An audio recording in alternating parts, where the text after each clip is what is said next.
talked a couple weeks ago, you were doing an interview, and you talked about how you hope to end the war in Ukraine because it might help you get into heaven. How does this help? Does this help? I mean, I'm being a little cute. I don't think there's anything going to get me in heaven. Okay, I really don't. I think I'm not maybe heaven bound. I may be in heaven right now as we fly in Air Force One. I'm not sure I'm going to be able to make heaven, but I've made life a lot better for a lot of people. And as an example, had the election of 2020 not been rigged, you would have millions of people living just in Russia, Ukraine alone. That would have never happened, and it didn't happen for 4 years. And I knew Putin very well. It was the apple of his eye. All the things I've said would have never happened. We had an incompetent administration. We had an incompetent president. And because of a crooked election, millions of people are dead. And by the way, the Israeli thing was much harder to get settled because of the past administration. Okay? Both of your elections, the biggest issues were the economy and immigration. Now you're getting credit from Democrats and Republicans for this Middle East peace deal. Where does it fit? Where do you think it fits into your legacy? Well, look, this will be my 8th war that I've solved. And I hear there's a war now going between Pakistan and Afghanistan. I said, I'll have to wait till I get back. I'm doing another one because I'm good at solving wars. I'm good at making peace. And it's an honor to do it. I saved millions of lives. Millions of lives. Now, in all fairness to the Nobel Committee, it was for 2024. And this was picked for 2024. But there are those that say you could make an exception because a lot of things happened during 25 that are done and complete and great. But I did this not for Nobel. I did this for saving lives. I mean, we've saved millions of lives. Think about India, Pakistan. Think about some of the wars that were going on for years. We had one going for 31, one going for 32, one going for 37 years, with millions of people being killed in every country. And I got every one of those done, for the most part, within a day. It's pretty good. Normandy, I'm going to ask again. What do you pray for? I know you don't like to really talk about this, but I think most people across the country see you as an important figure, a critical figure at a desperate time for the country. They think that, and they want to know that you believe there's something more than just this. Well, I do. I think one of the reasons that our country has lost sort of everything, it's lost so much, is we don't have religion to the same extent. I mean, you look at those charts, they're so sad. I mean, it's just going bad. And the Democrats were violent and ruthless to religion during COVID. What they did during COVID, people weren't even allowed to meet outside, and they were 10 feet apart in some big field. They'd arrest everybody. They were fascists. They were horrible. That was a very bad time for organized religion. But religion, it gives you some hope. Gee, if I'm good, I'm going to heaven. Do you believe in heaven? I do. If I'm good, I'm going to heaven. And if I'm bad, I'm going to someplace else, like over there, right?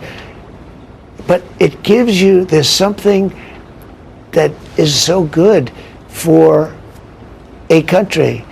We lost a lot. When you pray, what do you pray for? Well, I pray for our country. I pray for the same thing you pray.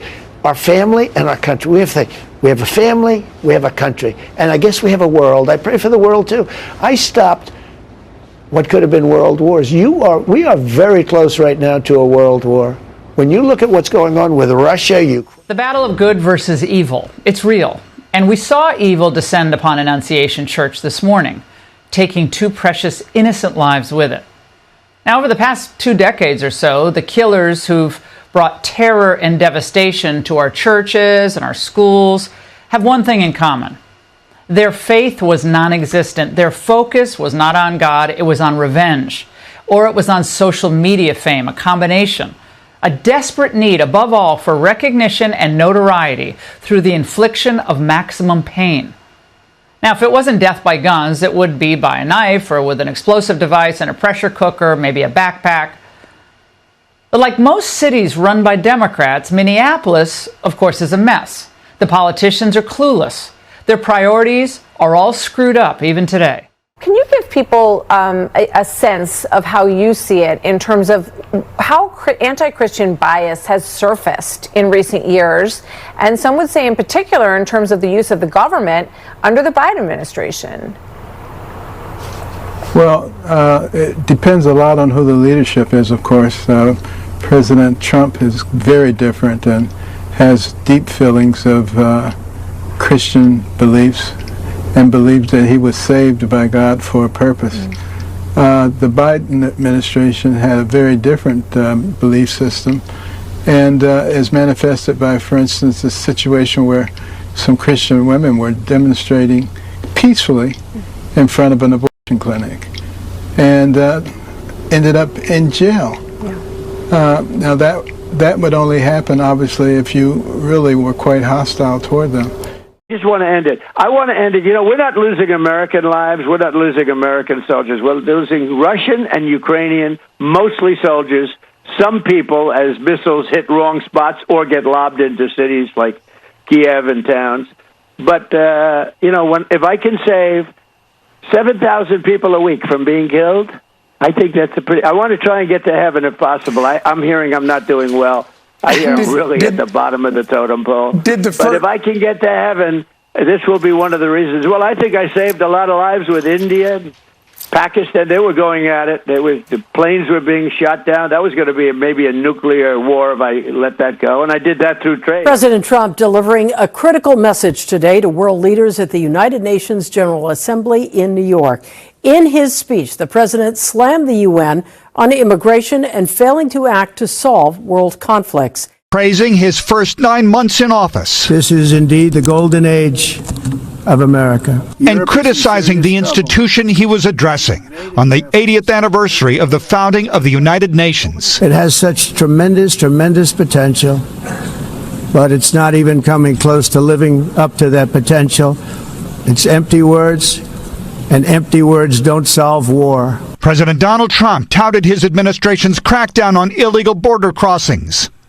And for the last 4 months, the number of illegal aliens admitted and entering our country has been 0. And then pivoted to condemning America's European allies, where there have been anti-immigration protests. You want to be politically correct, and you're destroying your heritage. It's time to end the failed experiment of open borders. You have to end it now. Let's see, I can tell you. I'm really good at this stuff. Your countries are going to hell.